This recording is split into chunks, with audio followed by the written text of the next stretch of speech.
And we are recording on Monday, June 19th, 2023, 2:18 p.m. Eastern Time. Mathew Crawford has survived COVID. The Chinese tried to fuck him in the mouth.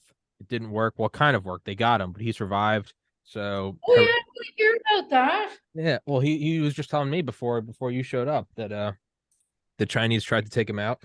Well, And I it didn't think it work. was COVID. I assume that it was. I never actually took a test because as it got started, I just, I had Omicron last year and it wasn't that bad and, used medicine early and all that kind of stuff. And so I started to get something like a, cold or a flu and didn't take medicine at first. I was just like, oh, I was tired. I wasn't thinking too much, just groggy. Mhm. Actually, I did take medicine. I took, symptom killers, throat spray, whatever my wife gave me, ibuprofen.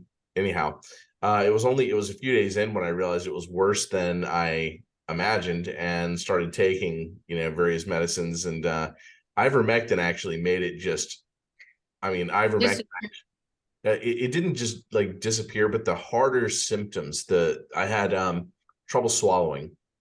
That was one of I had two or three symptoms that were irritating, trouble swallowing and my ears. And I still don't hear fully out of this ear. I think I'm probably up in total to like 80% hearing, but I think I was down to about 40% because my ears were so closed up.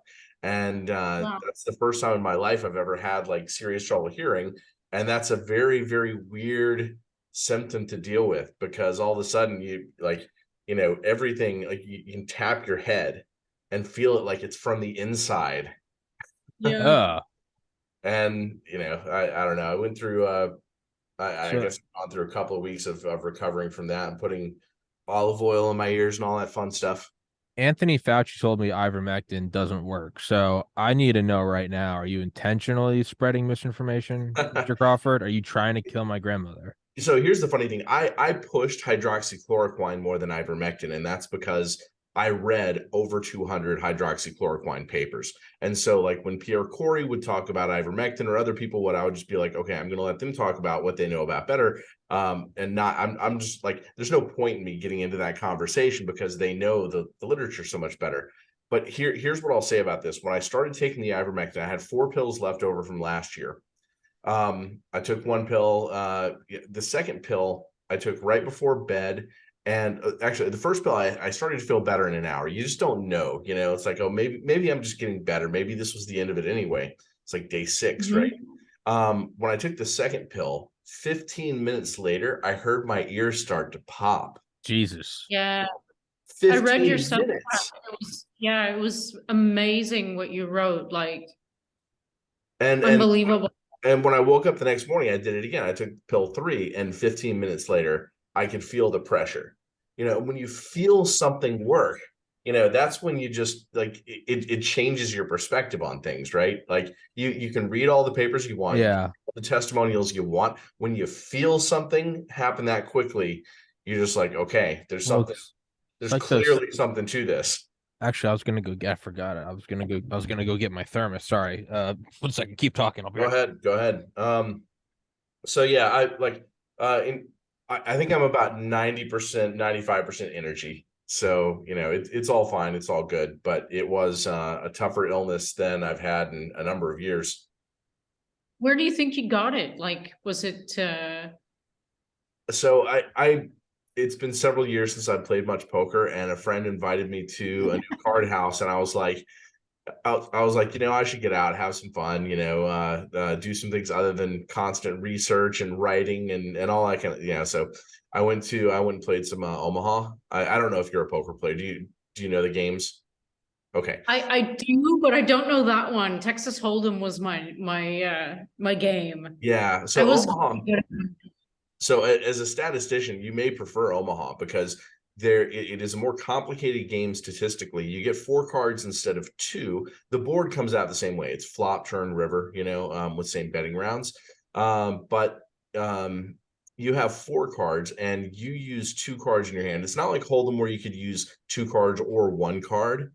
You have to use two. So like to get a straight or a flush, you have to have two cards in that mix or whatnot. And it changes the way full houses are played also. A lot more full houses, a lot more. It's a game of straights and flushes more than anything, but straights, flushes, Yeah. full houses, made hands, So but there are all these different statistical ways to get it right. So, you have instead of like Hold'em where you usually have somebody dominating somebody, you have a lot of like 60-40, 55-45 type pot situations, and you're trying to, make sure that you get the best of it. You and somebody else may have a straight, but you may also have like, the ace nine of spades, and you're Right. holding to the redraw, so you may actually trump the straight that's on the board later. So, you want to trap people in situations where you have like an extra advantage. So I wouldn't played like 20 hours over a period of 4 days. And that's my guess is that's where, I mean, I can't think of anywhere else where I would have been that exposed to get an illness. Right. So I'm sure that I picked it up at the card house. I was Was gonna say, anyone like, sorry, hmm? go on. No, sorry, go on. No, was anyone sicky? Like, did you notice anyone like No. glassy eye, anything? Hmm. Well, I mean, it's a card house, so glassy eyed. I mean, you do have the occasional player who just walks in stoned. And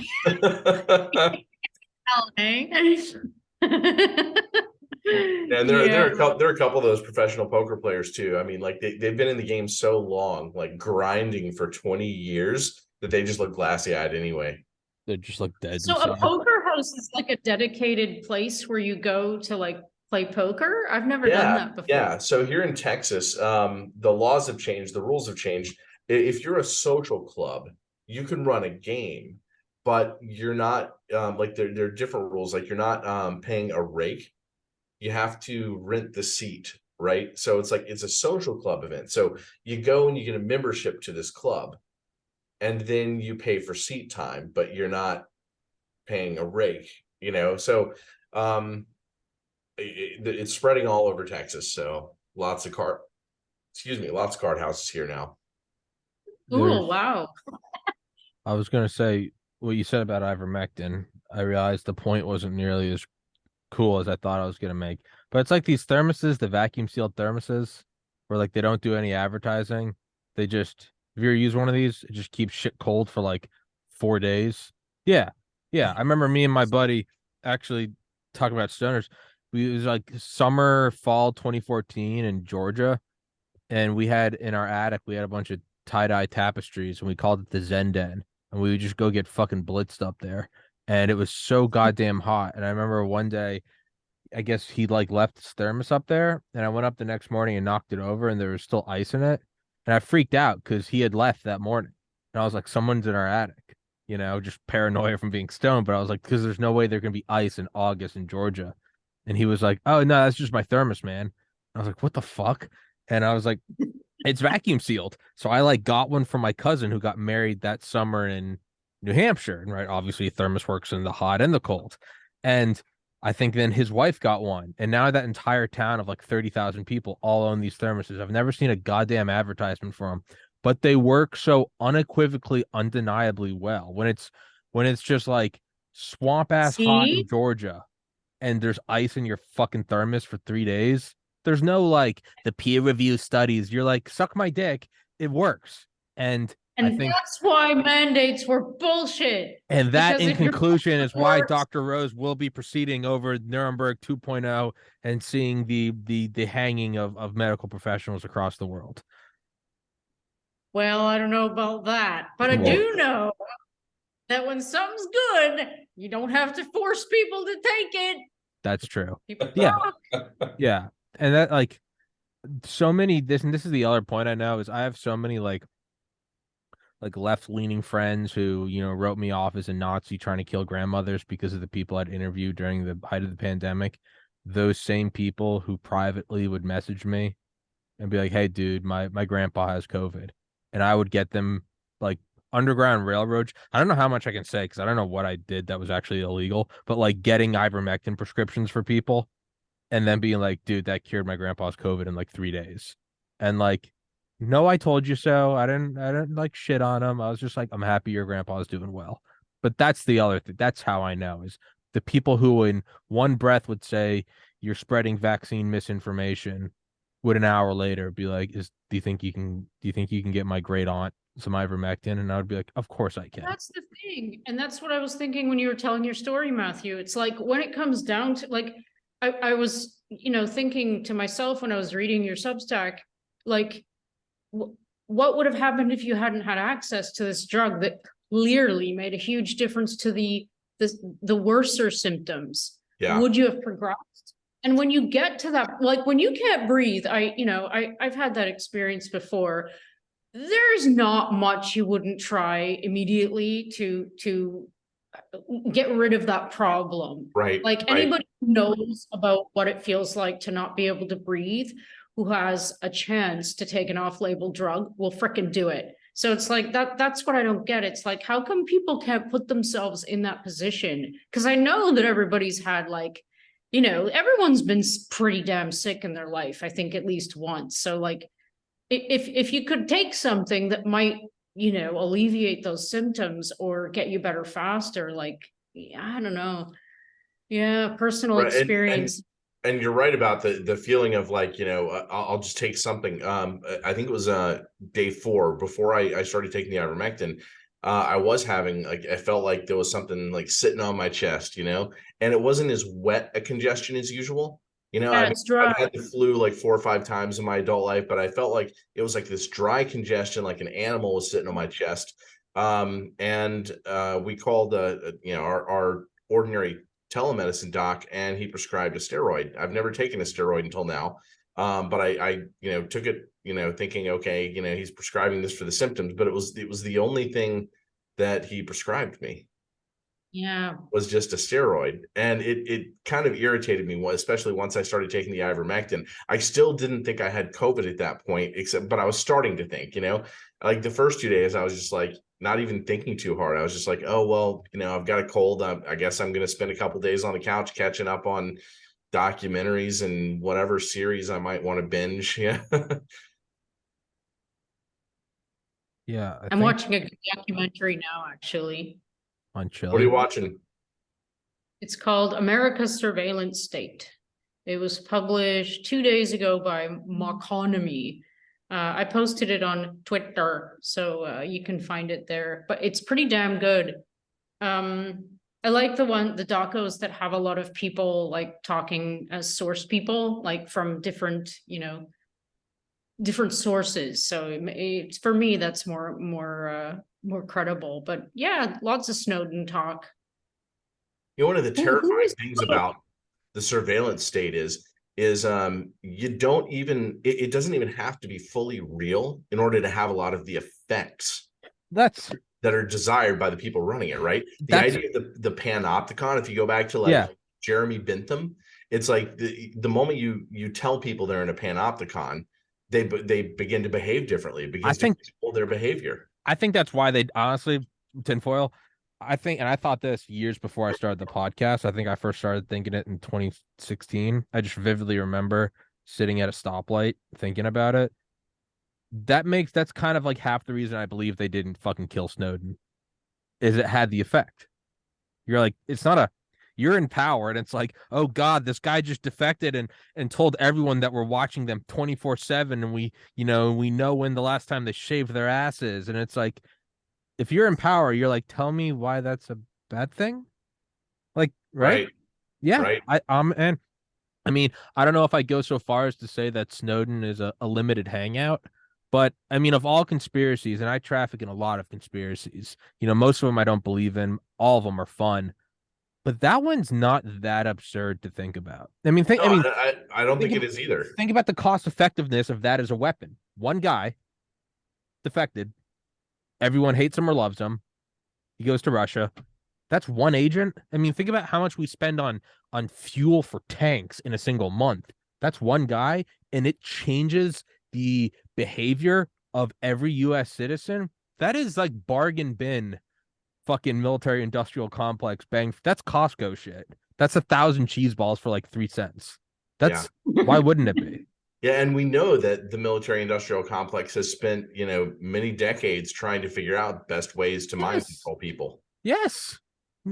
untold amounts of money. Like they all obviously there's a ton of like pork barrel spending where it's just, it's not that we're building a bigger military, it's just to put money in the pockets of people. But I mean, if you actually needed some actual like shit, that's what it'd be like, I was in a fraternity in college and like we never did any of our like duties where you're supposed to do like community service and whatever. Like we never did any of it. Nobody gives a shit. You're just like, yeah, whatever. We'll fucking go rake a lawn or something.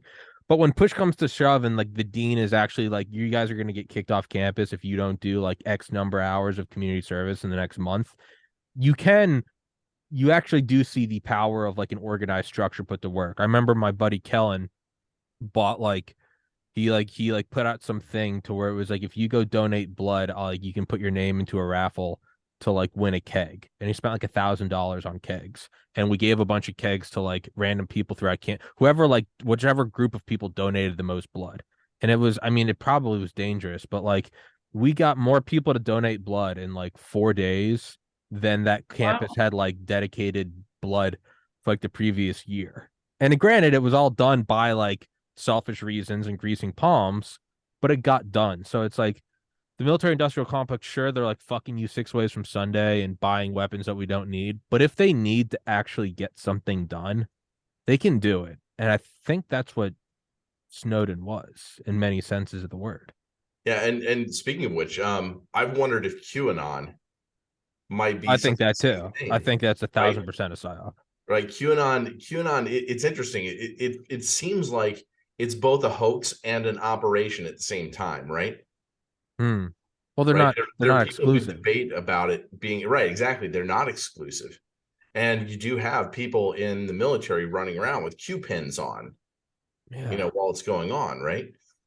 So, QAnon uh could be an operation to get people to have trust in whatever the military does that might be, weaponized action, maybe even like taking over and running the government. My buddy Don introduced me to something I had never heard of until last year, the year before. You ever heard of Operation Trust? I No. don't know if I know Operation Trust. Which one is that? It was in the Soviet Union in like the 20s or whatever the before the KGB was, the NKVD. They they had a program where they would like leak, you know, through like these underground, kind of underground railroad like rat lines to all these whoever were resisting was the Bolsheviks or whoever the fuck was the resistance to the new power. They would leak all this shit saying, "Don't worry, the military is in charge. Like there are good guys in the fucking Politburo." And not only that, come back to Moscow for like get your new orders. And some people just were like, all right, the good guys are in charge, so they were pacified. Some people were like, I'm going to Moscow, I'm going to go fight for the good guys, and they were shot in the head. But it's clearly called Operation Trust. Like there is precedent for this. There's Yeah, 1,000% precedent for the this. 100 Flowers movement before the 100 Flowers movement. What was that? That was Mao Zedong. I want to say 1953, four, somewhere in there.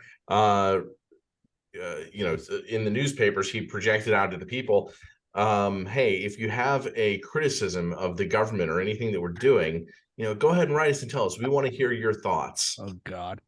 And so like 1 million people wrote in, and he put together an enemies list and went out and just rounded people up. Jesus Christ. That's how, that's how you get people to out themselves. You tell them, you can speak, I'm listening. Yeah. Put your note in the suggestion box and also tell me your name and your address. Like that's something that I've warned people about during this anti-vaccine movement or medical freedom movement is hey, everyone that you give your information to is potentially making a list. Uh-huh. Yeah. Yeah, I've kind of just accepted that. I'm also kind of in a position where I do this every day. So I made peace with that very early on. But yeah, no, I mean we're all on a list. There's no way you were not. What do you know anything about this concept of unsealing a massive number of indictments that have been collected over the years, decades in the United States? I saw this it was more like a conspiracy theory documentary yesterday, but it had a lot of interesting tidbits in it, and one of them was about these unsealed indictments. And I don't know anything about it. Do you guys know anything about that? Because the claim was that they're going to unseal them, this massive number of indictments all at once, and do like kind of a strategic mass arrest of people who are involved. So I don't know anything about this. Do you guys know anything about From what I remember from like the early days on Reddit of the Donald, is that has, at least since 2016, kind of been an aspect of QAnon. Is like, don't worry, they're right? putting That's together. why I thought of it. You guys were talking Yeah, about QAnon. I don't know anything about it. but I think of it now as like, yeah, no, there probably are a bunch of sealed indictments. It ain't of the Clintons and the Bushes. It's of us. It's of doctors. It's of everyone that has ever said the government. There's overreach of the government. It's people that post bad things about the You IRS. think? Yes, I don't want it to Damn. be that. Maybe. Another possibility is that it is all the people who have done, truly bad things over the years. But if they're unsealed Blackmail. all at once, then Oh, it may not be actionable, right? you lose the power of it. Well, you kind of have to go after people one at a time if you really want actionable consequences. But if you have so many people who've done so many things, it's like, how do you really make rule of law function in a circumstance like that? So it could just be like it's information overload at the same time that there's a bottleneck of action, right? So that's a possibility as well. It may have the opposite effect It of may have the everyone effect did something bad. Well, it, then it no may, one did anything bad. yeah, it may have the effect of telling people, look, you don't have rule of law anymore. It's What are it's you like going to do? it's the cognitive dissonance of like Bill Clinton and Hillary were on Epstein's island, and it was like, well, here's a picture of Trump and Epstein. And then you see people like, all right, so given they've all been at Epstein's island, and it's like it's a wash, and it's like, no, it shouldn't be a wash. It'd be like they were all on this pedophile island with a fucking occult temple. But there's this thing where it's like, all right, my guy and your guy were both there. Like, let's forget it and talk about the new budget bill. And it's like, no, they were all on a pedophile island. Like, that should be frontline news every fucking day. Like, ex-presidents went on this private jet and left behind their Secret Service detail and went to a temple on an island by a convicted pedophile. And people in the government in the U.S. Virgin Islands were helping them get away with it. Yes. You can't, if they can fucking track down bank accounts of more than $600, then they can track down this shit. This stuff doesn't happen without the, either conscious or unconscious, what word am I looking for? Nod of the government. This shit doesn't happen. Like, the government's not incapable of blocking out the southern border. There's a reason it's happening. Massive voter block, human trafficking, drug cartels, selling it in inner cities. Like, it doesn't, for the government, they're evil, but they're not I know the meme is the government doesn't know which way is up. No, a lot of them are retarded. A lot of them are brilliant. Exactly. Yep. Yeah, the idea of military intelligence being what's the word? Oxymoron. Yeah. That's clearly absurd. It's such a fucking like boomer Facebook meme where they're like, you're like, but it's the same fucking, it's the like the shit I hate where it's like people will spell Trump's name, lowercase t, capital R, like rump, because it's a butt, or they'll say like Biden is by dumb. It's like, stop. Like, they're fucking you every way. They're surveilling everything you do. They're forcing you to get a fucking a experimental injection just to go to work, and it's like Biden wears a diaper, and it's like, we get what we deserve. Like, if we're marched to a fucking death camp, like, we deserve, like, hey, I bet this death camp doesn't turn a profit. Like, no, you're getting on the train cars. They've taken your guns. Like, yeah, the internet that we're talking over right now that came out of U.S. military, DARPA. the mouse, yeah, Douglas Engelbart, And all of these things are connected back to ARPA. well, yeah, even before that, you've got the U.S. military working with cults for decades. Yeah, and here's an interesting one that I've been trying to gather information about and read up on is, we were talking about mind control, right? There's the MK Ultra program, and everybody has gradually come to accept the existence of MK Ultra and the fact that our government was trying to figure out how to mind slave people using drugs, right? It's just sorry to interrupt. I'll shut up in a second. But even that is like that's not like front page news every day. There's just this acceptance. It's like because it happened under Democrats and Republicans. We're like, okay, the Central Intelligence Agency kidnapped children and gave them massive doses of LSD and light shows and drove them insane to split their personalities so that they would become Manchurian candidate assassins. Given. And it's like, that's not a given. Like, that's so batshit insane. But sorry, Matthew. Yeah. So the guy Sidney Gottlieb. Yeah, poisoner in chief. So there's a more recent program that he actually got involved in that appears on the surface to have nothing to do with mind control, but it's the remote viewing program.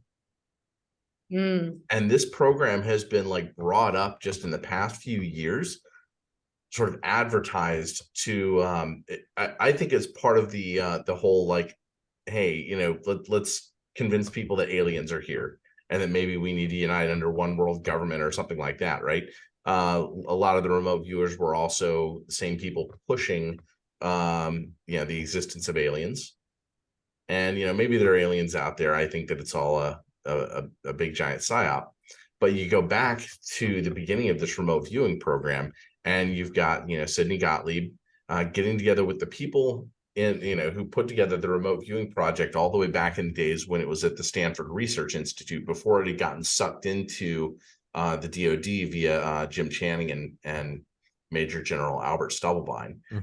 Interestingly, Major General Albert Stubblebine, his widow, is one of the people who does a lot of podcasts in the medical freedom movement, but I'll come back to that. But you go back to the beginning of the remote viewing project. Her name's Rima Labo. Yeah, that's what I meant by what's her name. I can never remember her name. Yeah. She's the one who did the interview in 2009 with Jesse Ventura, where she flew onto flew to the airport from Panama and just flew back out. What's her name? Her name is Rima Labo. How do you spell that? Do you know? RIMA LAIBOW. LAIBOW. Yeah. But you go back to the remote viewing program when it was beginning, and almost everyone there at the core was either a Scientologist or a magician. What's going on there? I want a new Matrix. What's that? You want a new Matrix? I want a new Matrix. It's like, what? Doesn't make any sense. Can you rotate me to the other simulation? I'd respectfully disagree. This timeline's kind of growing on me in like a perverse Stockholm syndrome kind of way. It's so. You ever sat down and watched a movie so fucking bad, and you and your friends are watching it, and after 10 minutes, it's like, this is pretty bad, and it's like, let it keep going. And then it becomes like a cult classic. Yeah, no, and then it becomes a fucking cult classic where it's just the worst movie. That's kind of where I am. It's like from 2015 until like a year ago, I was like, fuck this hellhole. And now I'm kind of like, are the aliens coming? Like, what are they gonna do with Ghislaine Maxwell? But Matthew, I've interviewed Dale Graff, who headed up CIA Stargate, the remote viewing program. Like, I think his email's Mountain Viewer or something. Super fucking cool guy. I can't get him to come back on, but yeah, no, I mean, real as bullets and satellites, we were researching for decades, remote viewing, to the point where like guys without clearance were like, they were doing remote viewing on these guys, and they're like, what do you see in like this area of North Carolina? And they're like, I see a long driveway, and I see like a small security hut, in what looks like a cabin, but behind the cabin there's like concrete doors, and they're like, there's nothing there. And then like someone from a higher up program that even the directors of the program didn't know, they're like, yeah, it's all bunk. They said there's like a secret nuclear base here, and people higher up were like, how the fuck did you find that out? And they're like, what? No, is that all horseshit? Of course, I know you've said it before. Like that Yeah. itself is the psyop. Is no, it didn't work, and dipshits like me are parroting it. Well, we know that it was cultists and magicians involved in this beginning, right? I grew up in a program where they were telling us, they were training us to do these things, right? And it was all like there was a lot of stuff that was very straightforward, just total dishonesty about it. That stuff's probably not as interesting to talk about as maybe like where it came from, who these people were, and perhaps even catching a few of these stories and contradictions. And here's an example. We've got Rima Lebo saying that that she heard a head of state talk about vaccine genocide. And I actually got to talk with her about this. She was in like Doctors for COVID Medical Ethics one day, and she was talking about it. I said, when did you hear this? And she said 2004. There are not many female heads of state in the world in 2004. How many of them are going to an American doctor and just blabbing, I don't know, global genocide, right? Well, it turns out that, so her husband was overseeing, he was the head of military, he was the head of INSCOM, right? Head of INSCOM, put there by Jimmy Carter, who was the first president backed by the Trilateral Commission. He's on a lot of the founding documents of the Trilateral Commission, in fact. But you go back that far, and you've got a guy named Ed Dames, I think is his name. In the 1990s, Ed Dames was on Coast to Coast Radio, or the Art Bell program, and he was talking about the idea that he said in one of his remote viewing sessions, he saw that in the future, 20 something years out, maybe there would be this giant failed AIDS vaccine, and that everybody would take it and get hurt from it. It's actually, it's really scary thinking about these things. The fact that, people go, oh, well, he's a psychic predicting this. Well, interestingly, we have Rima Lebo saying she found out about this from a head of state in 2004, but why wouldn't her husband, who was Ed Dames' boss, why would he not have heard this? But here's the kicker. In the 1980s, I personally heard Albert Stubblebine talk about vaccine genocide. I eavesdropped on the conversation as a kid. So it's like you've got these multiple points in time when you should have this information. You did? Yeah. You gotta expand on that. It's not going to be like, I can't give you serious details. Like I said, we had military people coming to our home teaching remote viewing, right, and testing us. Yeah. So for people that are listening that doesn't know, you were in a cult as a child. Yeah, it's called you were raised in it. Yeah. So it's something called the Association for Research and Enlightenment, and the DoD, I think, basically just puppeted it, put a hand in it like a glove.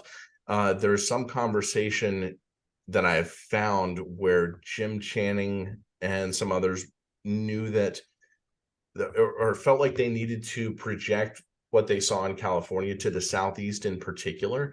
And the Association for Research and Enlightenment was already in the Southeast. That's those are the people who followed the teachings of Edgar Cayce, who was, a psychic in the 1800s and early 1900s, I think. I can't remember exactly when he died, but he was making all kinds of predictions about the future, and supposedly doing like seance readings, finding out, why it was people were sick, and, writing letters back to people who would have written them letters and saying, this is how you cure it. Anyway, yeah. So, I would just, I would hide behind a door in our house and listen to conversations, or I'd pick up the phone, just because I knew that everything was going on was just wacky and weird, right? Especially, there was a lot of focus on one of my brothers, who was a very talented musician. I mean, he took piano lessons, but he self-taught like 40 instruments, by the time he was done with middle school. And I think that they focused on him as somebody who could be like a trained influencer from a very early age. So I would just, what's that? How old were you then? when uh, things changed when I was 5 years old, and we did more. I mean, we always had like books on the shelves about like, psychic, spiritual teaching, healing, whatever, meditation. What, my parents just had rows of bookshelves, occult When did knowledge. you start reading? Did you read from a young age? I read very slowly. I did learn to read I mean, I probably learned how to read just slightly ahead of my peers. I feel like I was 5 when I was really, you know, like learning how to go to the end of the hallway. We had a dictionary at the end of the hallway, and look up words or whatever. But yeah, I would pull books off my parents' bookshelf. I think I got a lot out of the books on meditation in a sense. Like that's part of the reason why it's one of my favorite topics and why I connect it to education so much, because I do believe that um yeah, and it's not just like mindfulness meditation, which is sort of like the pop culture conversation of Yeah. the last 10 years, right? I mean, meditation is anything that you do to put yourself in a state to learn. And, Yep. Jessica, I'm sure that you know this well, like when you study math, you kind of get in a different mind frame. You're going to be there sometimes 2, 3, 4. Hours get lost for me. Like it's one of the Exactly. weirdest, you know what I mean? It's like I can look up at my computer and 3 hours can go by and it's like, what the hell? How did that happen? You get lost. It's Yeah. like, There's part of it that's that, and learning like a state where you can hyper focus without it being exhausting.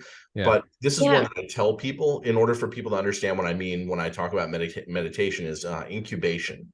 Everybody's had the experience of thinking about something, and then the next day, or when they wake up, maybe even waking up from a dream state or in the shower or whatever, the idea that was just below the surface of the conscious. You have Rika. many thoughts, but there's one that when you have a solution that's satisfying, a resolution, and it bubbles up. Well, it was being incubated below the surface. You were thinking about it, just not consciously, right? So that's one example of many forms of meditation. And I always love pulling the books off the shelf. But anyway, I was for gonna say, sorry, that was a great definition of meditation. I've been meditating every day since 2008. Hyper focus without exhaustion. yeah, well, I think the Latin root is meditare, which is to learn, right? Mhm. So it's not something that we just learned in recent times. Yeah. Like we started studying Tibetan Buddhism and suddenly we were talking about meditation. No, meditation is always Yeah. part of educational culture, but I think it's literally one of those types of things that the rulers would hide from the rest of the population. Of course you would. If I was trying to run the world, I wouldn't bring up that's I've Knowledge always first, used but not meditation like a superpower. I do it before every podcast. It's how I do multiple shows a day. Is like, yeah, I ground myself and clear my mind. And I'm doing something innocuous like a podcast. But I mean, yeah, if I was trying to rule the world and fuck everyone in the ass, literally and figuratively, yeah, I wouldn't tell anybody about it. don't Sorry, let them know they can self-educate. yeah. Don't let them improve themselves in any manner. But sorry, keep going. Don't do your own research. Yeah. Yeah, learn how to learn first. Yes. Learn how to learn first. But Yeah, that's why I'm asking your questions because I'm intrigued that you were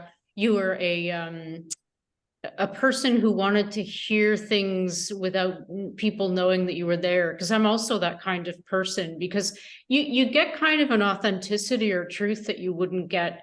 I mean, some people will call it spying, but it's like, I like the truth that you can find when people are not aware that you're there, like that's why I also love this expression, always act like your mom's watching you. Because it's like, if people actually lived like that, they'd probably behave better. But my mom didn't mind that I spied. Anyway. yeah, I would call it the chauffeur effect with my students. I would have students like say all kinds of things they wouldn't normally admit in public because they would just be in conversation with each other. And I was like, I'm the chauffeur in the room, right? They act like I don't exist for a while at least, right? Parents experience this all the time. Like their kids will talk about stuff in the back of the car, that they wouldn't ordinarily hear. But it's almost Taxi like drivers know everything about everyone. I bet they do. So do waitresses. I've had some pretty interesting people come into restaurants that I've worked at in my lifetime. And wow, you know, it's kind of annoying because they think of you as kind of an insignificant nobody, just a waitress, but it's like, no, I'm not. I'm listening to everything you're saying. No, it was intriguing. I could write a book about it, man. But taxi drivers even more so. Can you imagine what those guys know?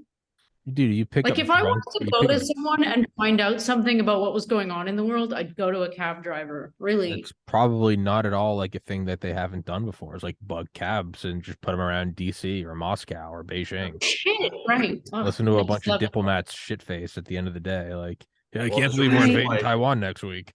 Was the reason why both intelligence agencies and cults like to get people into chauffeur and taxi cab positions. Jesus. Wow. Hold on, Crap. go back to Stubblebine. You're listening behind the door. Yeah, sorry. I interrupted. No, I did too. Yeah. No, I heard him explain that the apocalypse would involve a lot of people dying from a vaccine. Jesus. Was he specific about when or what kind or Actually, the interesting thing is, I believe at the time that I heard him, I believe that he was talking about 1997 or 1998. And so I grew up hearing my parents refer to like the late 90s as like the end of the world. You know, that like the end of the world would begin. I can't remember if it was 1997 or 1998. I think it was 1997. But of course, 1998 is when the mortgage bond market. No, it was 1990. No, 1997. Not the mortgage bond. Though that's kind of when the mortgage bond market was ramping up toward where it is now. 1995 was the Cuomo stuff. 1998 was when the Japanese banking system started to collapse and fold in on itself, and then you had the long-term capital management collapse and liquidity crisis. Too big to fail.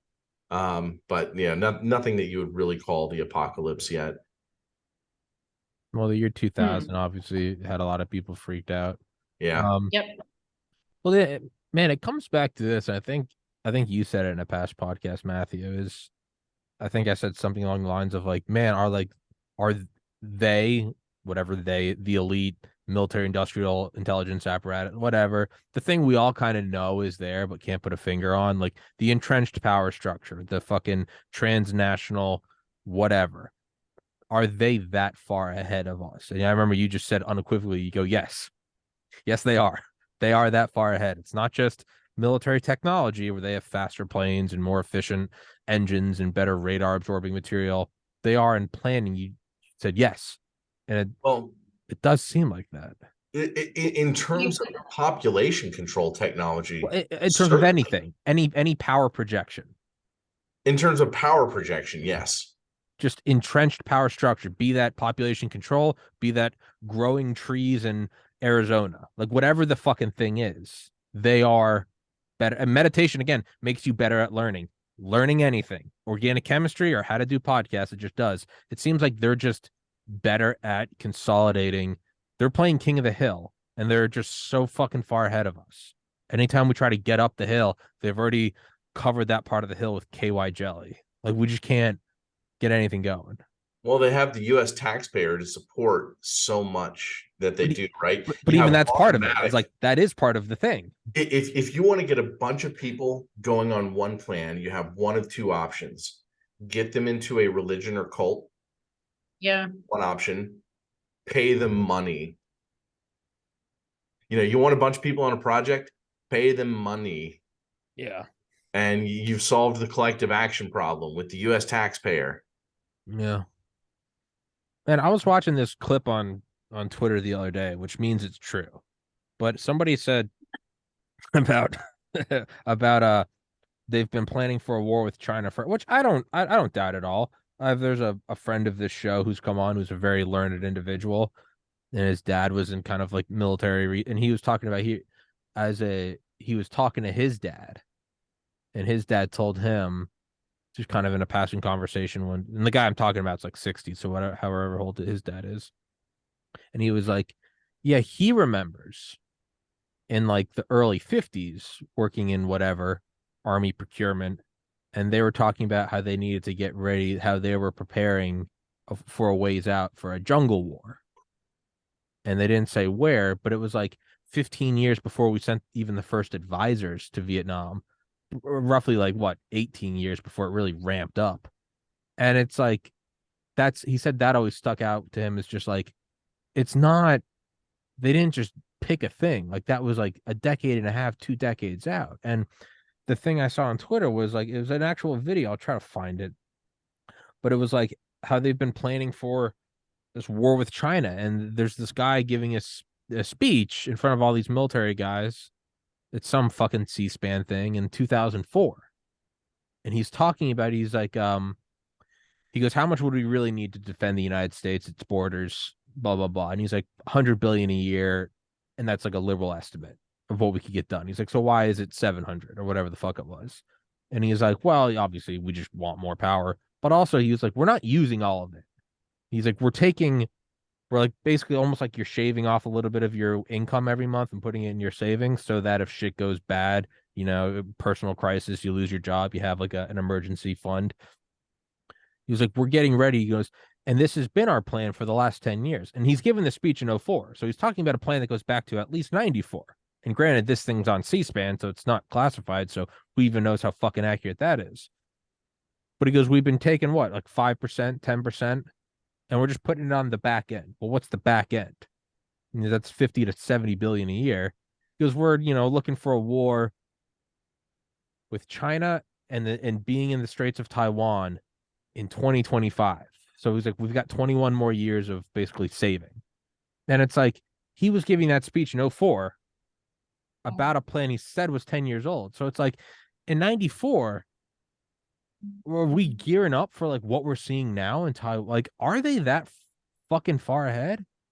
It's, I think it goes back to the early 1970s. oh I god. mean, you know, people ask the question on the I'm gonna internet. try to find the clip. Keep talking. Sorry. You know, what happened in 1971? And most people who ask that question are trying to bring attention to the end of the gold standard, right? And this is why, you know, the value of the dollar has been in decline for all these years. Of course, it was in decline before that. But, you know, early 1970s, you have all these things happen at once. You have the establishment of the Trilateral Commission. You have the Club of Rome and their weird Malthusian statement, there are too many people in the world. And you have the reinflation of China at the same time, right? These things happened almost simultaneously. Mm-hmm. And you know what? You know what else happened is you have the MK Ultra guys come over and start putting together a team with the remote viewing people, which, you know, which you had people from Scientology. And how weird is that, right? But I think Scientology, by the way, is a military intelligence project and was from the very start. I do, absolutely. In fact, Scientology, when people talk about, do you think that they know though, Matthew? Because I would bet that if you're right, that they don't know. oh, I'm sure that there are different levels of knowledge, just like there are in the military, right? Does your average grunt know what military intelligence knows? Yeah, I'm sure there are levels and need to know and all that kind of stuff. But Scientology actually claims that the reason that Hubbard got involved with Aleister Crowley, who is very often referred to as a Satanist, though he was British intelligence, by the way, and I can come back to that. But Scientology's claim about Hubbard getting involved with Crowley is that Hubbard was sent by military intelligence. Hubbard was in the Navy himself. His father was a naval officer during World War I. Hubbard was had command of 2 different ships at different periods of time. There's this weird debate over whether or not he was just like incompetent or something like that. But, you know, ultimately, when you sit back and look at his skill set and what he did, he's somebody who would teach people how to captain a yacht in like a day, and they would go all over the world. He is somebody who put together the largest domestic surveillance operation in the history of the world. He had 5,000 people surveilling the U.S. government. Really? And you want to know a really creepy fact about that? One of the unindicted co-conspirators currently works for Children's Health Defense. But you know, early 1970s, you know, that's who was putting together this remote viewing program at Stanford Research Institute. It was Scientologists, magicians, and people from MK Ultra. What do you mean when you say he was surveilling the U.S. government? I'm still trying to find the fucking Are you video. familiar with Operation Snow White? No. It may be best to just say, you know, you're going to want to do some reading, but Scientology, ostensibly, they were supposedly finding out what information the government had on them and possibly scrubbing some of it. So they had people getting false credentials, going to buildings. They had people getting jobs in the government so that they would have access. People who could literally like plug a bug into the wall and have other Scientologists out in the parking lot listening in to government conversations. I mean, like we are talking very serious spycraft within what is ostensibly a church.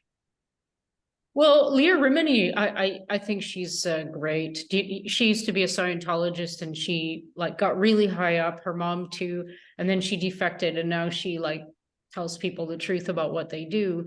She's very against them. She says that they're very, very organized with regard to taking people down who are like saying anything against the so-called church or whatever. So that doesn't surprise me that they, well, it would depend. When did they get founded? Like, when did they start again? I don't remember. This is church. 1952, I think. Oh, wow. So That's it's quite the same old. year MK Ultra started. Oh, shit. Interesting. Yeah. So do you think the story that he was like, was this guy L. Ron Hubbard actually a science fiction writer, or is that part of the? Oh yeah, he was a science fiction writer. He was a writer before he went into the military. In his 20s, he was. I mean, he wrote a lot too. He was prolific. I think he's listed in the Guinness Book of World Records as having written the most number of books, but that's sort of a debatable record, so to speak. There's a Brazilian guy who's published in a bunch of names. One way or another, he wrote hundreds of books, movies, plays. He even wrote jazz. But no, yeah, he wrote a bunch of books. And when you look at his books, a lot of his books are science, and he wrote horror, he wrote suspense, he wrote science fiction. But a lot of his science fiction books, which science fiction may be best called speculative fiction, that just happens to have the modern element of science. A lot of it is, you know, theosophical, occultist explorations, just branded under, hey, look, we got aliens too. I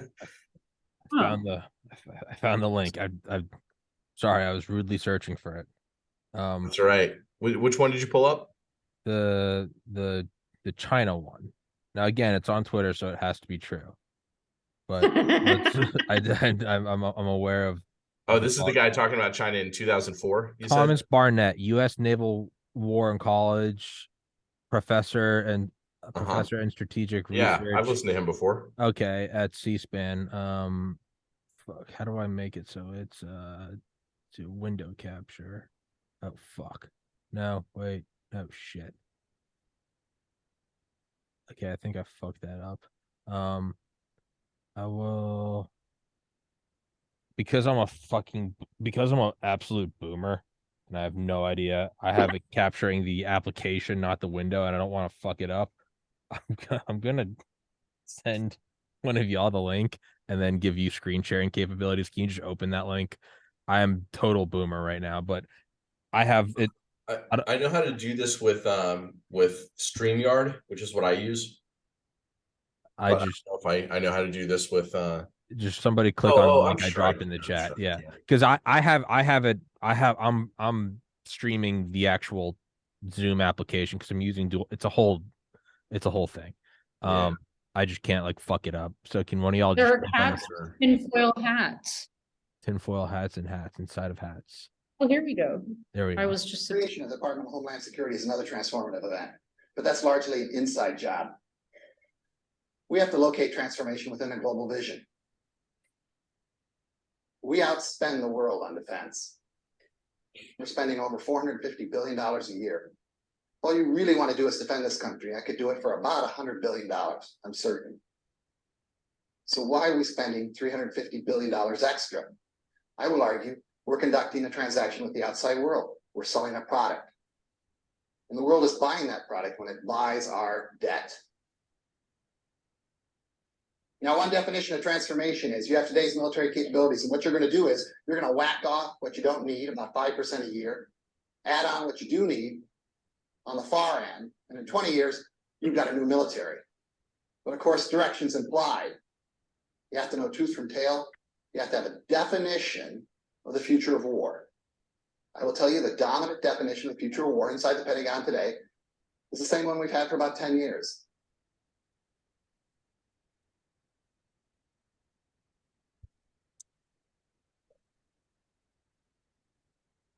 It's China, Taiwan Straits, 2025. So yeah. Wow. Now I mean, Yeah. again, if it was any normal conspiracy video, I'd be like, yeah, this is retarded. But it's the actual video of the guy at C-SPAN, right? So it's not like my uncle told me once, so it's like, okay. Yeah, But and like, again, this is Office of Naval Intelligence. I know, that's what I mean. It's like it's not nothing. They pop up, but specifically, right? Like there, however many different 15 are there 15 different intelligence agencies under the Office of I think it's 17 now. Office of National Intelligence. Jeez. Well, okay, so that we know about. yeah. Remember, the NRO and the NSA were both Avril classified Haines for at the decades. top. Avril Haines at the top, whose father was a Rockefeller University biologist who studied cellular death. Anyway, just saying. So Office of Naval Intelligence, probably, people talk about how smart people at DARPA are, right? I mean, DARPA is basically 200 engineers in a building doing really amazing projects, but Office of Naval Intelligence may have like the most sort of like, IQ times number of people there. People talk about the NSA. I mean, the NSA definitely, tons of smart people. Office of Naval Intelligence has done more than people know. The guy Douglas Engelbart, who basically created the internet, the hypertext links and all that, and the mouse. Lots of stuff came out of the Office of Naval Intelligence. But and Jessica will know this. Jessica, do you know about the big American college math exam, the William Lowell Putnam exam? Did you ever take the Putnam exam? Yeah, I think. Gosh, I know that name from the math It world. was 6 hours. We would take it 3 hours, Something, 3 hours in right? the morning, 3 hours in the afternoon, Yeah. six Yeah, problems yeah. each session. Yeah. And if Long you look up time. like who are the top schools on this, like recent years, like last 20 years, it's always going to be like MIT, Harvard, Caltech, right? You go back like 80 years, and who's kicking Harvard around on the Putnam exam is Annapolis. It's the U.S. Naval Academy. Yeah. Right? Like they've I learned always that had. yesterday. Say again? I learned that yesterday when I was watching this documentary. They were looking for a naval person that didn't go through Annapolis, which was a hard thing to do, which would mean that you'd have to train. I don't know. Anyway, I'm going to get the story wrong, but they wanted a naval guy who wasn't trained in the form or in the regular way because they wanted someone who wasn't indoctrinated. Anyway. Doesn't have any meaning because I didn't say what the DACA was because I don't remember. Right. Like people don't think of the military as having a whole bunch of really smart people, but if you train people well, each person, is essentially a genius. And there's actually really good statistical evidence for this, which is like the Benjamin Bloom problem from 1984. He showed that if you train people, a little bit more personally in a classroom, that literally it moves the entire curve to sigma. Well, Annapolis isn't taking dummies to begin with. I mean, they're taking people who are, hardworking, good grades, mental, physical, good mindsets, and you can train them well. Like, literally, we should be thinking about, officer training schools at places like Annapolis as basically genius factors. We should think of them as battle school. If you've read Ender's Game or watched the movie like that, we should be thinking about that like battle school when we're trying to understand what it is. And when we hear all this stuff, fourth, fifth, sixth generation warfare, and we hear about mind control programs that are the stuff of conspiracy theory. No, they're thinking in terms of mass psychology. They're thinking in terms of being able to plan out war 20 years before it happens. They're thinking about things like looking weaker than they are, so that their opponent is always underestimating them and not thinking through far enough to understand the game. And are they employing cults to help in their missions? I bet that the answer is certainly yes. Why I wouldn't think you? that it is true that L. Ron Hubbard was not just some slouch who got pushed out. I mean, first of all, you don't give 2 ships to a slouch, right? Sure, he may not have fit in on the seas as well as he did on land in some sense. This was a guy who was very imaginative, but it was clear that he understood sailing. It was clear that he understood how to lead people, and he understood intelligence work. Right. And you know, you go back to the 1990s. Why is it that Scientology offices were raided all over Europe? It's because the governments in Europe thought that the US military was using cults to infiltrate them. So you have Scientology offices from, you know, Germany, Athens, Moscow being raided by governments and pulling out documents that did things like link the Scientology to the CIA. Right. And why was it that after all those years, that the IRS backed off of Scientology? Right. There was a behind the scenes negotiation, and suddenly Scientology was allowed to have its tax exempt status. I think it was the early 1990s. But what it's more than the tax exempt status. Once you have that, once you're an official religion, you can be promoted legally by the State Department. A few years later, you have Europe feeling like, you know, the new era of control and blackmail, and their governments being run by cults being sent into their countries by the US. So are we going to war with China in 2025? Maybe. I mean, I don't see how we're not. It's very, you know, if we went back before World War One, would things look a lot the same? I think that World War One was pretty planned out. Yeah. Yeah. I mean, once you go back and see just how like the powers were like realigned, it doesn't seem accidental at all.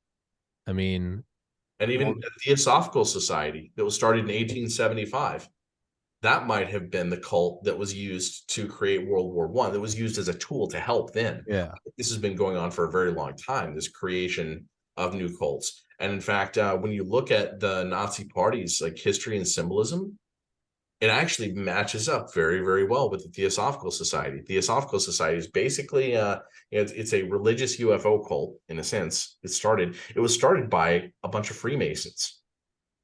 You know, a bunch of Freemasons and this Russian mystic woman who had, you know, married to learn magic and then traveled around the world. Was that Blavatsky?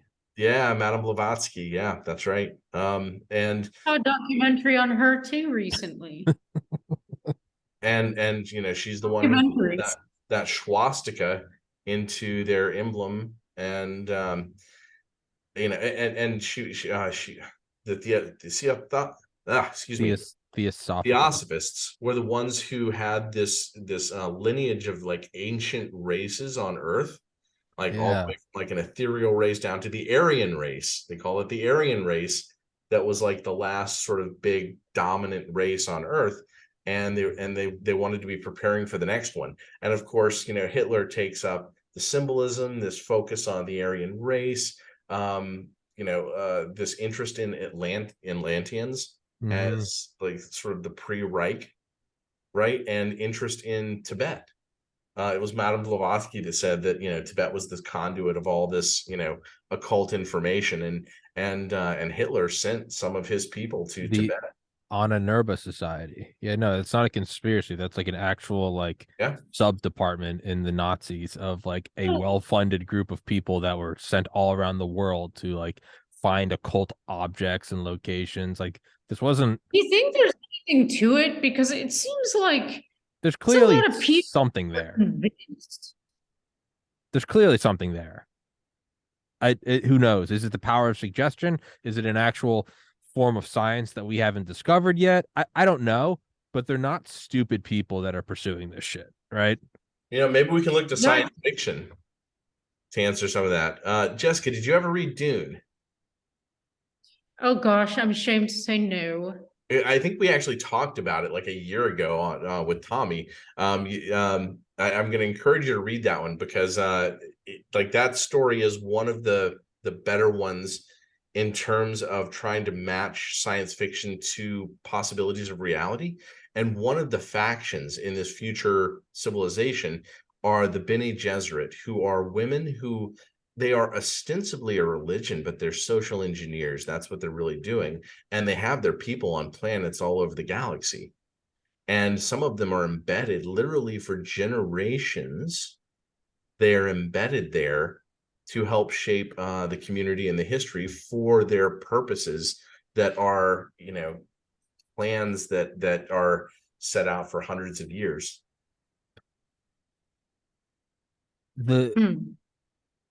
Yeah, I mean, I've always looked at things like I never could get down with plans that went longer than the human lifespan because I thought it was this weird, and I don't believe it now, but I used to up until like a year ago, I always used to have this mental hang up when it'd be like it's a 300-year plan, and it'd be like part of the thing of like people that get to the top is they're also insanely selfish.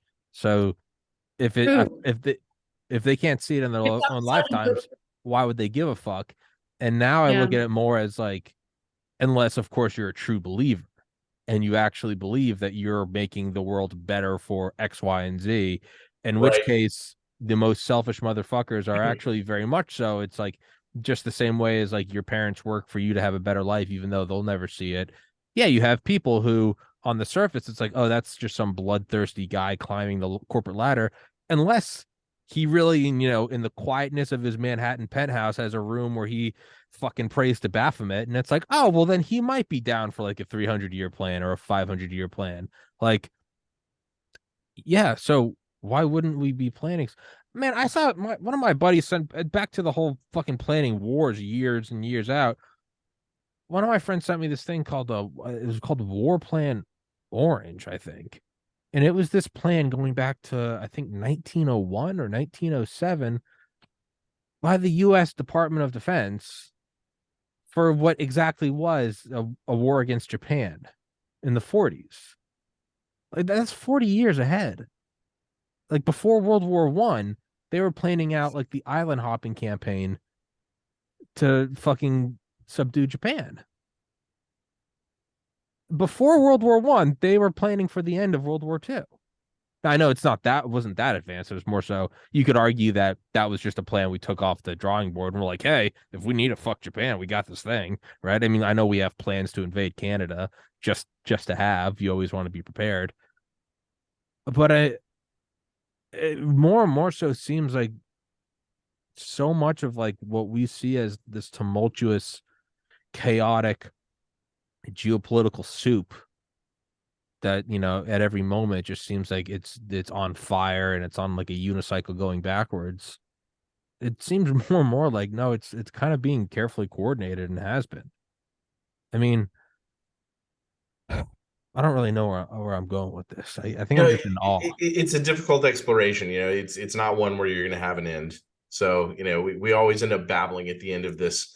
Could history be planned out more than we know? There are a lot of moments that certainly look that way, or or at least they're consistent with the possibility.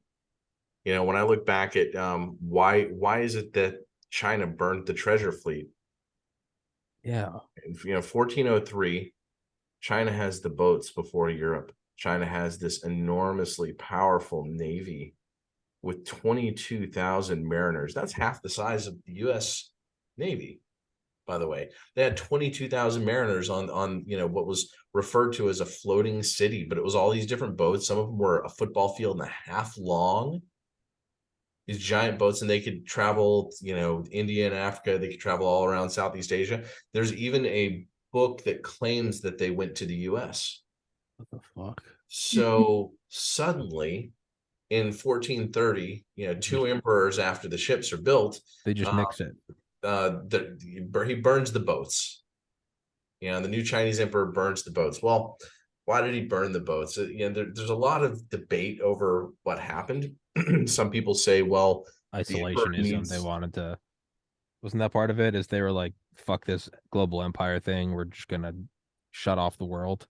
No, the primary theories. One is this emperor was seeing more pressure from the West and the North.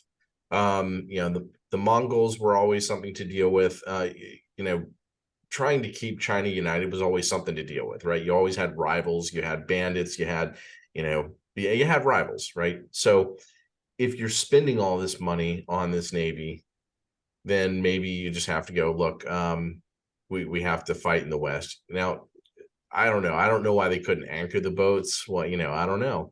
There's another theory that says it's because the rising merchant class was itself going to become Becoming a threat. challenged, right? The autocracy of the emperor.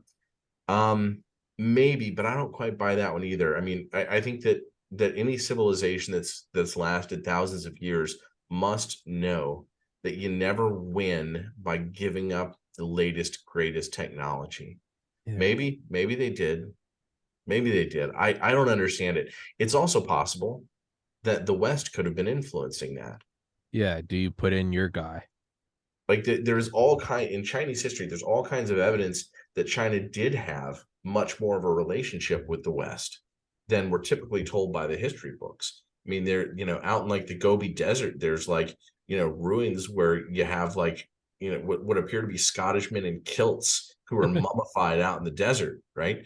Along this, Silk Road, there's all kinds of evidence of much more travel from the West than is typically known. But the Terracotta Army that was built for the first emperor, first of all, where did that word come from? That's a Roman word.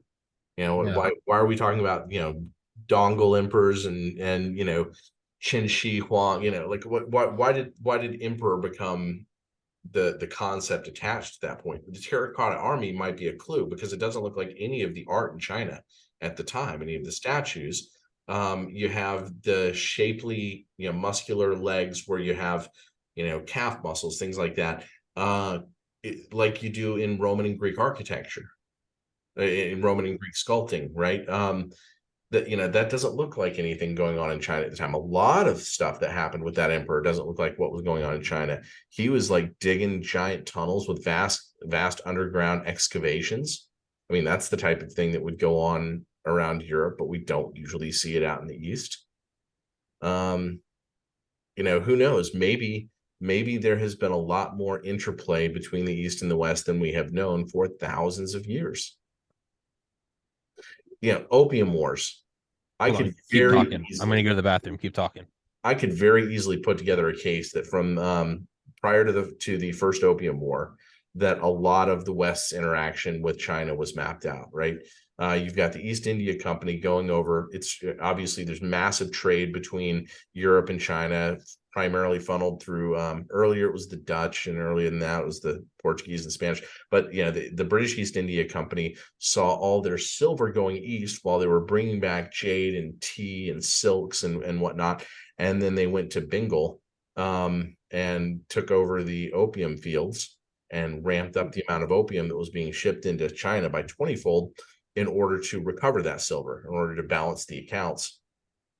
But also, opium and gambling was what it was that this new class of young rich men, rich or at least moderately wealthy, you just never had that in civilization much before. These men who didn't have much marriage prospects very often, not at the upside of the Pareto distribution, but who had enough money to get in trouble.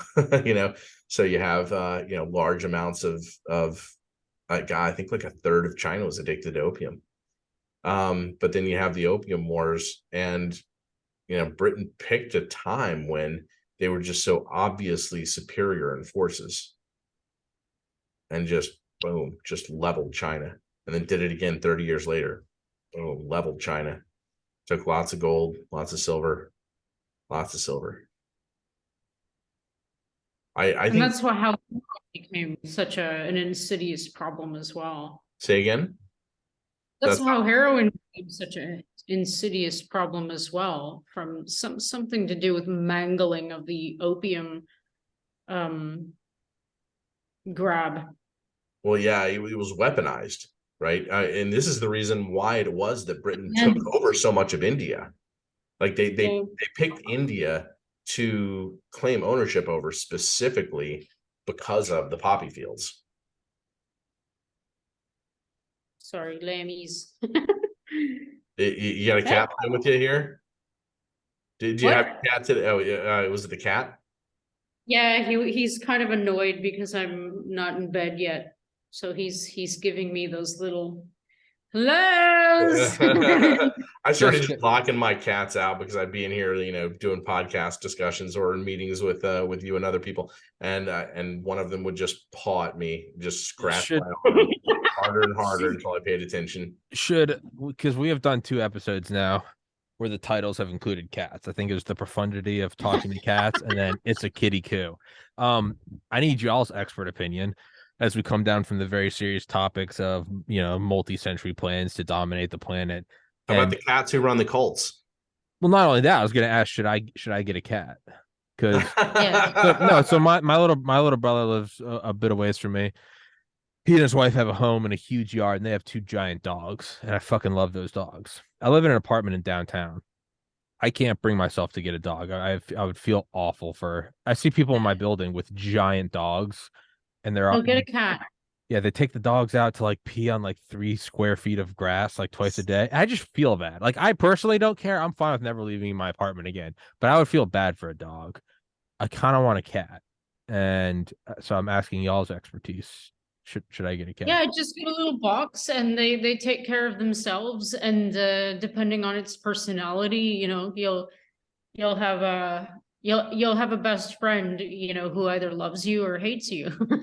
Well, if it hates me, I'm on the 5th floor. I'll just threaten it with death. I'll just throw it right out the fucking window until I find a cat that likes me. But it might survive, Yeah, though, right? That's the other thing about cats. Yeah, I kind of want to get. I was gonna say I would throw it out the window, but don't cats survive like long drops? So that might not Yeah. even do it. It might just hate me Mine's more. fallen out 2 to 3-story windows twice now. All right. Yeah, my first cat was a kitten that we found on the sidewalk that had just jumped out of somebody's window. Somebody's just missing their cat, and it's just. Well, fortunately, we actually knew who it was. We actually knew the people up there, and they had found the cat and were looking for somebody to adopt it anyway. So we just took it home after that. But it was just like sitting there on the pavement, like stumbling around with a bloody nose. I'm just like, oh my goodness. Aww. I think I need to get Yeah. a cat. Yeah. You do. Yeah. Mine came from the trunk of a car. Yeah, I think I want to get one because it's I have an apartment, and I love my apartment, and I do the podcast and the gaming streams, but it is just me. I think I want to get a cat to either be angry at or to be cuddled with. But Just know you're playing a personality lottery. I know it's If you shut the door when you do your podcast. I don't know how your studio's set up there. No, that's my fear. Honestly, I'm not even kidding. My biggest hesitation is this studio because I mean, there's thousands of dollars of like sound paneling and even tens of thousands of dollars more of equipment, and I keep having this just horrible image of just like a cat pawing and ripping shit, and me like interviewing about that. Yeah, no. If you love animals and you love like petting them and playing with them and whatnot, well, your animal will get used to that, and when it wants your attention, people call cats like their own sort of psychopath for a good reason, right? It's like you'll learn. You leave the glass of water on the desk, and if you're a podcast and it wants to play with you, it's gonna poke that glass. It's gonna poke it again, and the third time, it's all over the floor, and you're gonna clean up or your keyboard. Yeah. You're gonna clean up 6 or 8 messes in the first few months before you have like cat-proofed yourself and your home. Yeah. So remember that part of it. Yeah.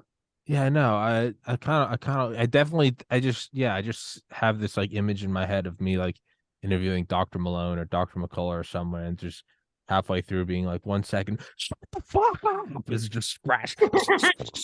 I'm already imagining, I'm like, what do I need to do on the outside of the door? Do I need like a nail a rug to the door so it doesn't make noise? Like, what you need to do is have like a nice like wide gap between the floor and the door, so your cat can reach under with his whole arm and have one of those doingy things that stops the door, like doing, doing, doing, doing, so that your cat can reach in and go doing, doing, doing, doing, doing. And then I could maybe like soundproof that. I could maybe put that in like a box so it thinks it's annoying me, but I can't hear it. I had a cat that did that. Doing, doing, doing, doing, doing. It's a terrible sound. I want a cat. I do kind of want to get a cat. I did see this like evil looking cat online. They're like these giant. They're like the size of dogs. No, I saw this, and it was giant. It was like the size of a fucking lab. It was like maybe it was a forest cat. Like I think it was a Maine Coon. Yeah. I don't know. Those kind of look scary. I don't think I want that. They're docile though. I Really? think at Yeah, least the ones that I've been around.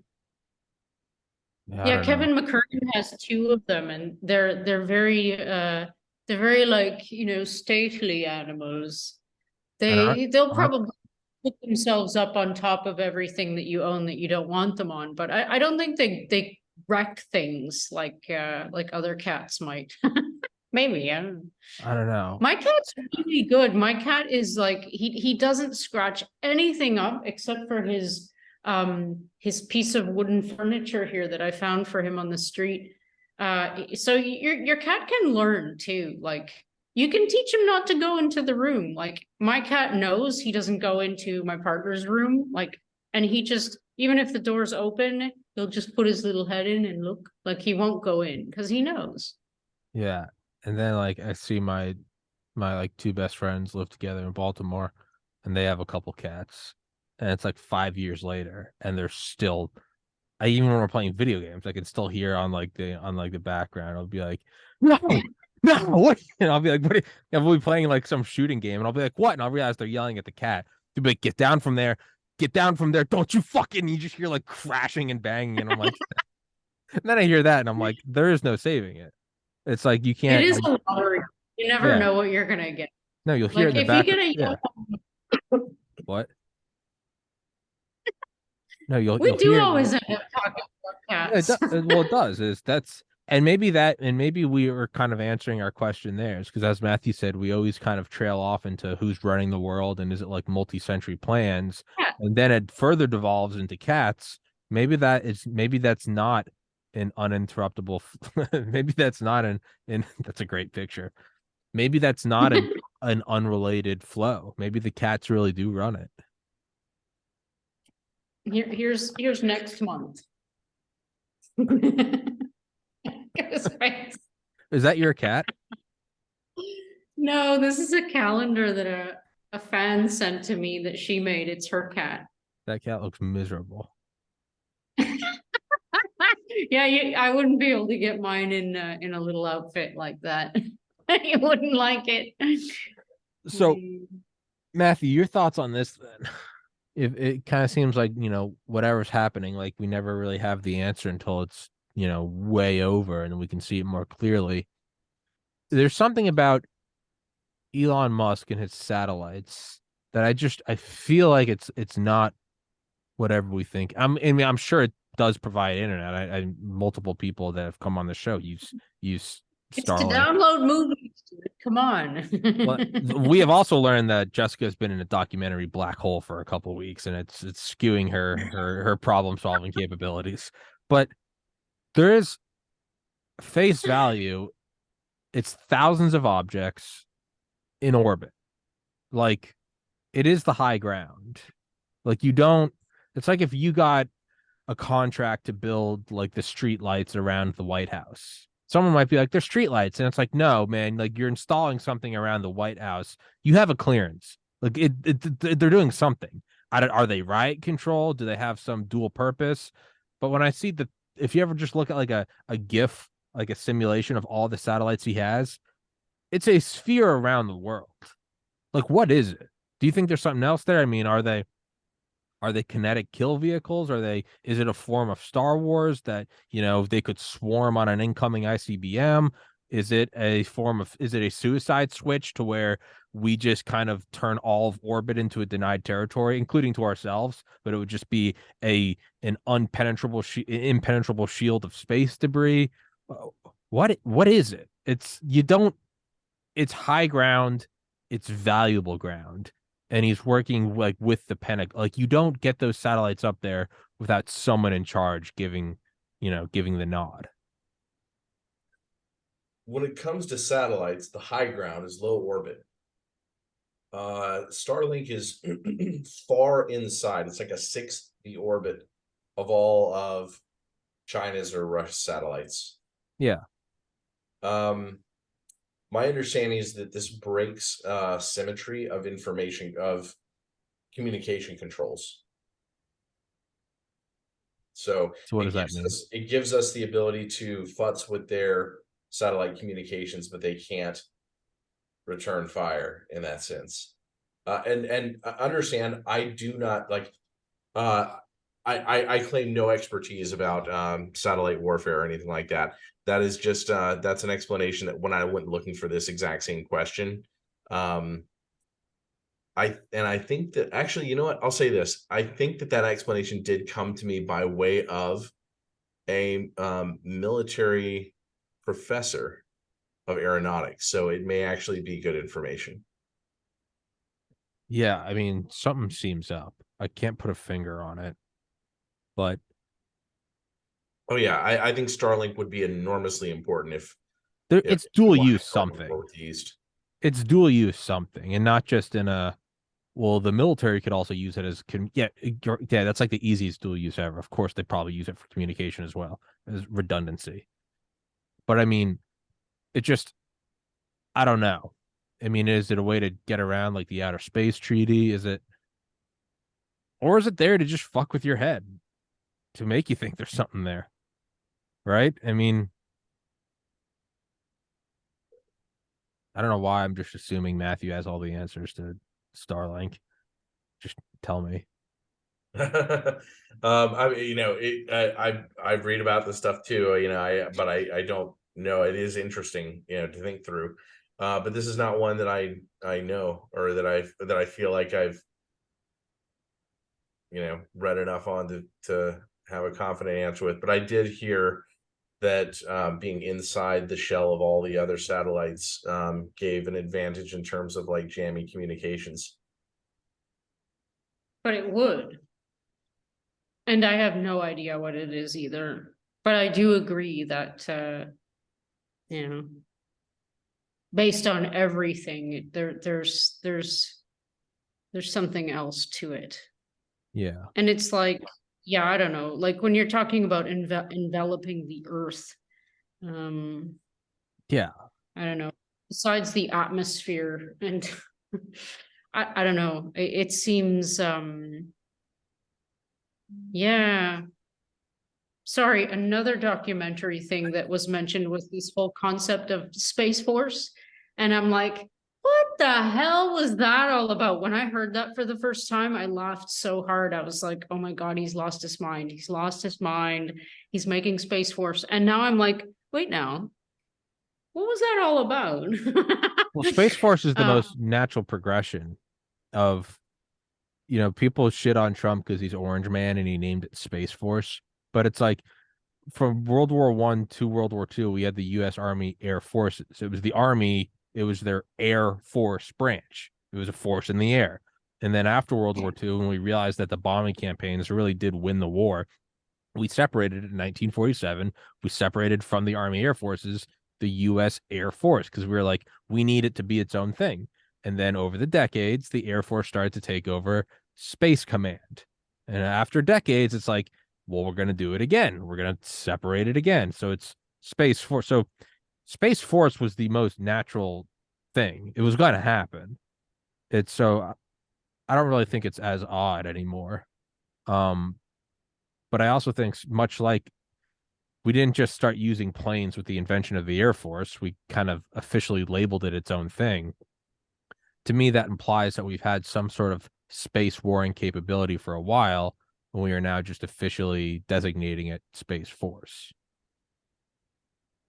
Well, here's an interesting one. Why was it that the very first officer of this Space Force, if I understand correctly, the first assigned officer was is his name Michael Aquinos?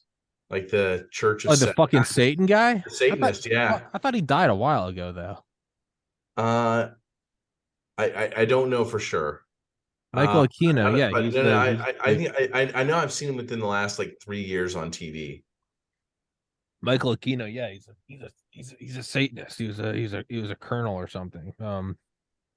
Yeah, I'm pretty sure he's dead. Michael Aquino, the actor, Michael Ray. What? Oh, or is he still alive?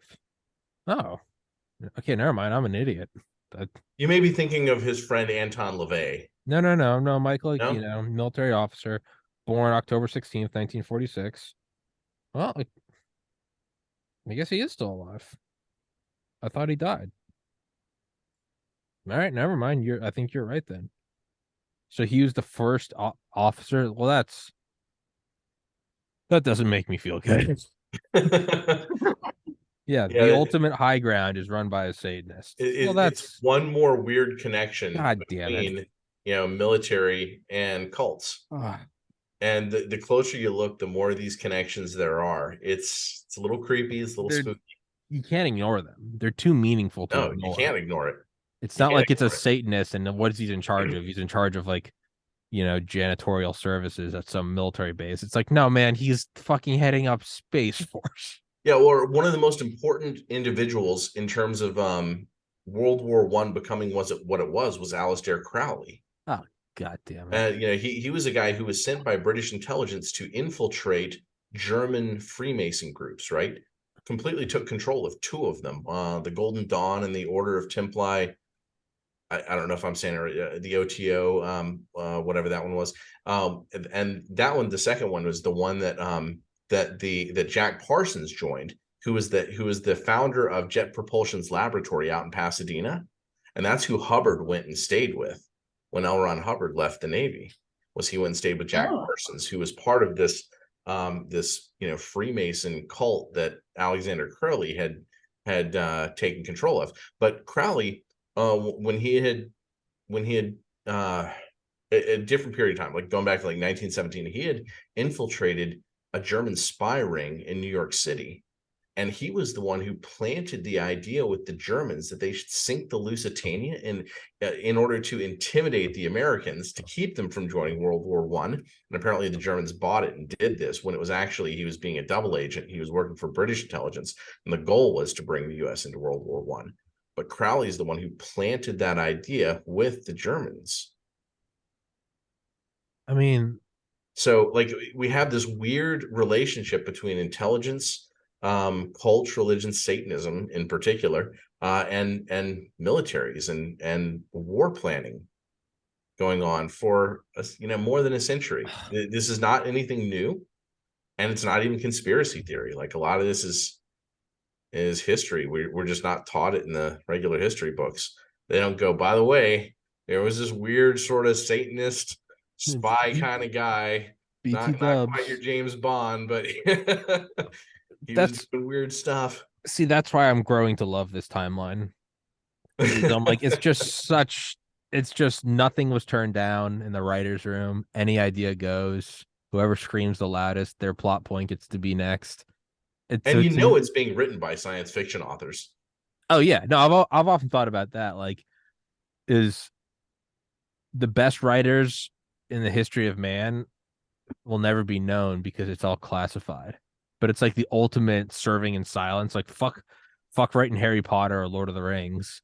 There's just some guy out there that's like, no one will ever know my work, but at the same time, everyone does because you're living it. Like you are writing the live action play of man. And it's like, but they're sworn to secrecy. But it's like the best sci-fi writers will never know because they're just planning everything. I guess lastly, and then we'll wrap it up because we're almost going for now we're going for about an hour and a half, and I know Jessica's dying of sleep deprivation because she's so rude as to live in a country that's not in the same time zone as me and Matthew. But do you think that? But can I see a video before we go? Yeah, that will make that's also pertinent. Yeah. To conversations going on in the Twitterverse between Hotez and everyone else. Okay. Wait, I'm looking for it. So funny. Find it. I was gonna say, could Starlink be a mass projection system for Operation Bluebeam or Project Bluebeam? Space-based like projection system. Because the entire thing was to use holograms to make it look like, God was writing. Could be.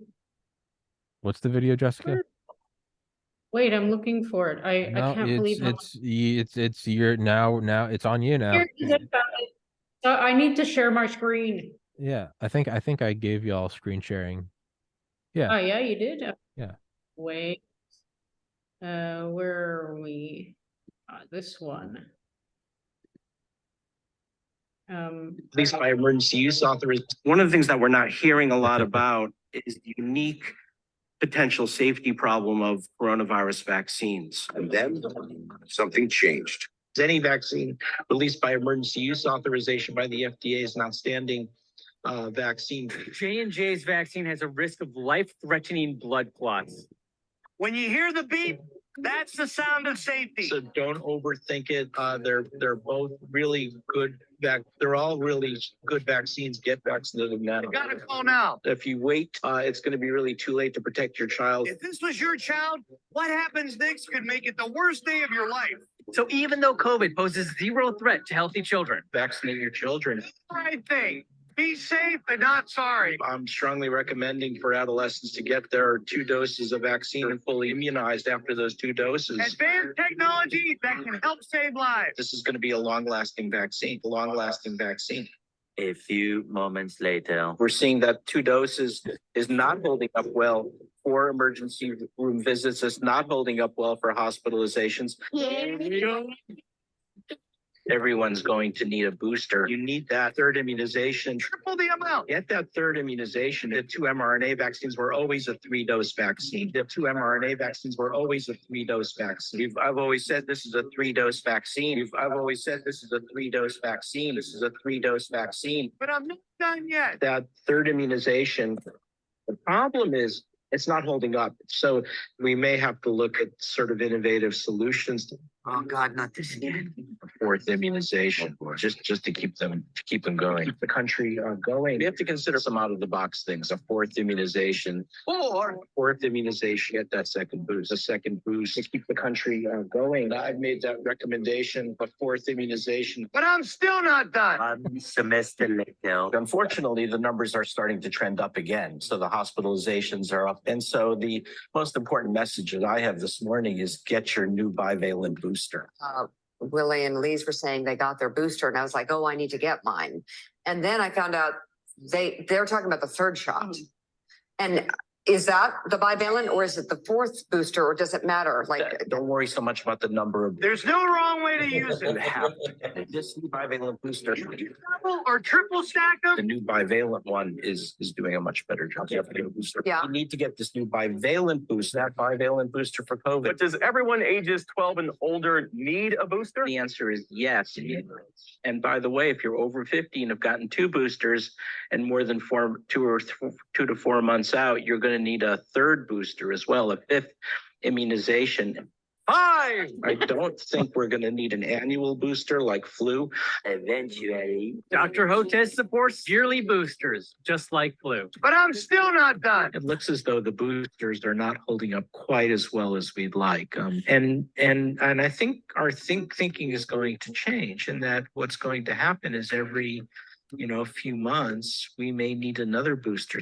Results each and every time. We just could not overcome that massive disinformation campaign, these fake concepts of herd immunity and discrediting masks. Dr. Hotez, you are a national treasure. It is picking off young people like we see. Extremely informative. Disinformation that you're hearing that kids are fine, it's nonsense. Kids need to get that vaccination. You healthcare workers have been our saviors. Watch out for that misinformation. Dr. Peter Hotez is probably one of the smartest people on this topic. If you haven't got your 5 and up vaccinated yet, now's the time to do that. Dr. Peter Hotez, thank you for saving the world. They also support giving that 3rd immunization to the 12 to 17-year-olds. People have to feel safe. Dr. Hotez, you are a voice of reason. Take down the fake information. These fake Please concepts make of it herd stop. immunity. The vaccinator went through this. So that everybody's Oh my God. Oh, good Lord. I love the count. I No, love the 4 count here. from 5. 1 punch to the testicles. I've always said that this 2-shot vaccine is a 3-shot vaccine. Like the what?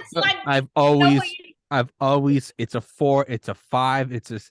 And then not only that, but just the people of Don't worry you about are the the number. smartest. Don't that worry I- about the number, Tommy.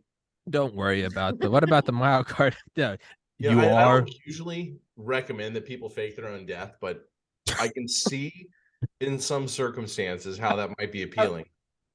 Fake your own death. I mean, dude, it's whatever's happening between him and Rogan and RFK right now is beautiful. It just feels like this justice that has been swelling for Do you 30, think 40 that months. Lopez will eventually, like, I No. predict that he will have to buckle, but he won't buckle for the original people that he was meant to buckle with.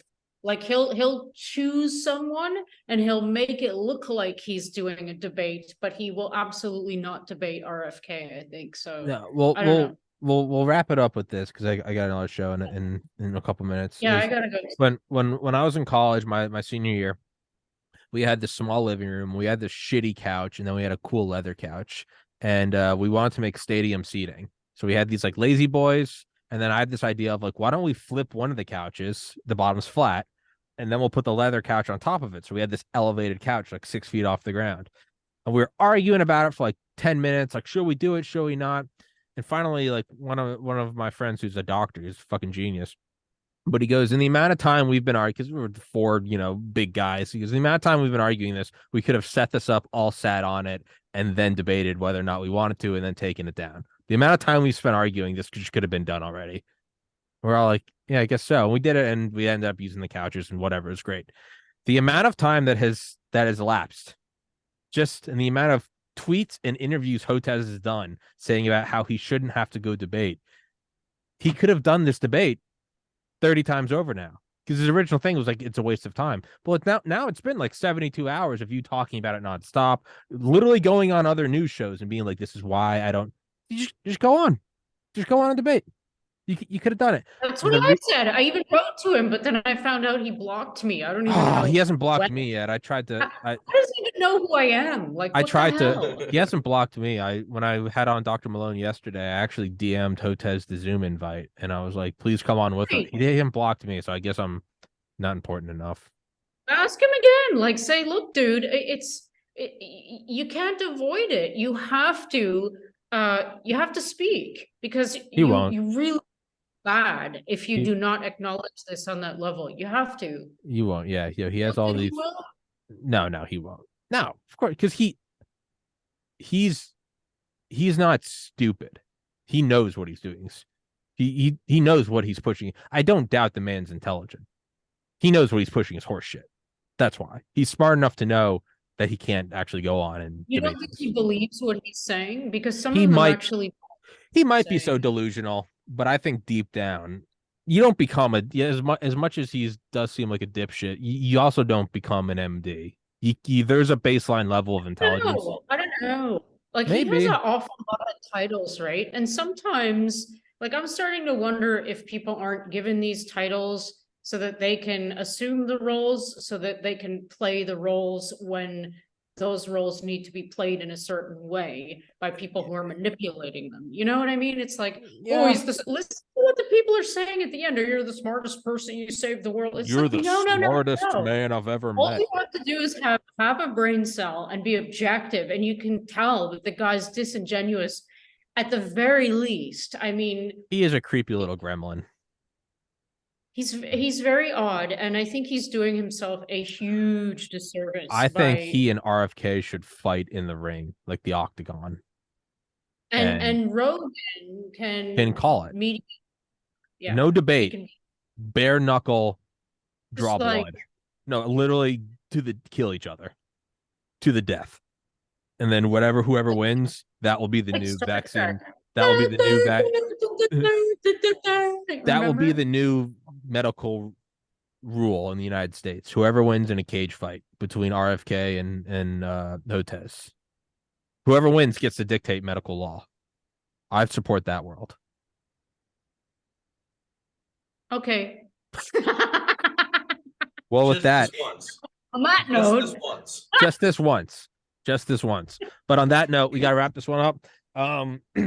Dr. Jessica Rose, Mr. Mathew Crawford, guys, please go into the descriptions. You can find links to their Substacks, to Matthew's podcast, Rounding the Earth, and I sent they're deleting Jensen, so read my latest Substack and pay attention. Read the latest Substack.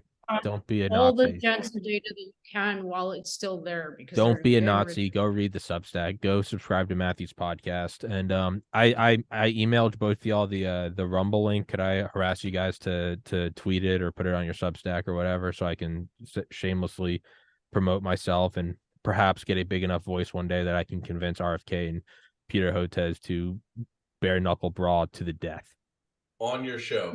on my show. That will be the final podcast.